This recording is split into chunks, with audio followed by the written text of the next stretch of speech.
पिछड़ों के नाम पर राजनीति करने वाले ये कुछ नेता अरबपति बन चुके हैं। जरा इनकी लाइफस्टाइल देखिए।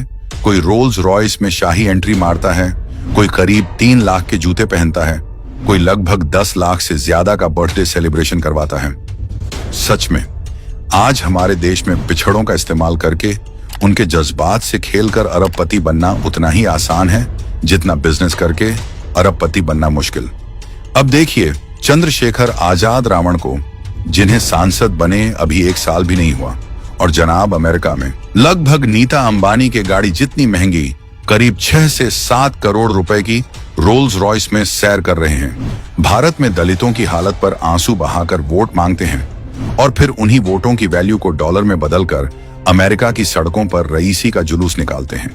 ये वही नेता जिन्होंने आर्थिक रूप से कमजोर लोगों को 10% कोटा देने के मोदी सरकार के फैसले का विरोध किया था।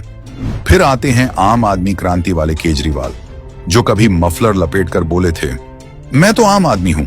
आम आदमी पार्टी के युवा विंग से जो जुड़ेगा उसको सिंपल और साधारण शादी करनी पड़ेगी। अब वही आदमी अपनी बेटी की शादी की रस्में 5 स्टार होटल शांघरी में करवाया, जहां एक कमरे का किराया लगभग 16,000 से शुरू होता है।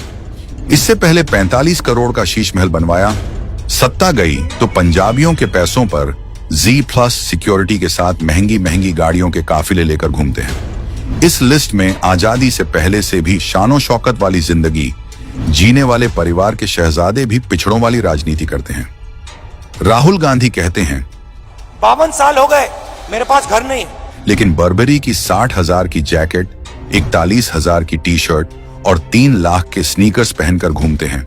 हर महीने विदेशी ट्रिप और महंगाई की पदयात्रा भी 41,000 की टी शर्ट पहनकर निकालते हैं। समाजवादी पार्टी भी पीडीए कहकर अब संपन्नवादी पार्टी बन चुकी है। 40 करोड़ की संपत्ति और 25,000 की जैकेट पहनने वाला बेटा। जिन समर्थकों से वोट लेते हैं वो शायद 250 की जैकेट खरीदने में भी 2 बार सोचें। लालू और तेजस्वी का तो क्या ही कहना, गरीबों का नाम लेकर आज राजसी साम्राज्य खड़ा किया है। लालू के शहजादे आए दिन विदेशी ट्रिप, सूट बूट और 250 रुपए में 1 लीटर मिलने वाला महंगा एवियन पानी पीते हैं। लगभग 10 लाख से अधिक रुपयों का खर्च सिर्फ बर्थडे सेलिब्रेशन के पहनावे पर होता है। गरीबों और अल्पसंख्यकों के नाम की राजनीति करने वाले ये सारे नेता उनके लिए भले ही कुछ न किया हो, लेकिन खुद का घर भरने में कोई कसर नहीं छोड़ी। 2014 में ओवैसी के पास 4 करोड़ से अधिक की संपत्ति थी, जो 2024 में बढ़कर 19 करोड़ से भी ज्यादा हो गई। इन पर वक्फ की 3,000 करोड़ की संपत्ति हड़पने का आरोप है। लेकिन जिस समुदाय के नाम पर यह अपनी राजनीतिक रोटियां सेंकता है, उसी हैदराबाद के 63% समुदाय विशेष गरीब हैं। असलियत यह है कि इन नेताओं ने पिछड़ा सिर्फ एक शब्द नहीं, एक सीढ़ी बना ली है जिससे वो सत्ता की ऊंचाई पर चढ़ते हैं। ये लोग कभी वोट के लिए मिट्टी के बेटे बन जाते हैं और चुनाव जीतते ही मर्सिडीज के मालिक।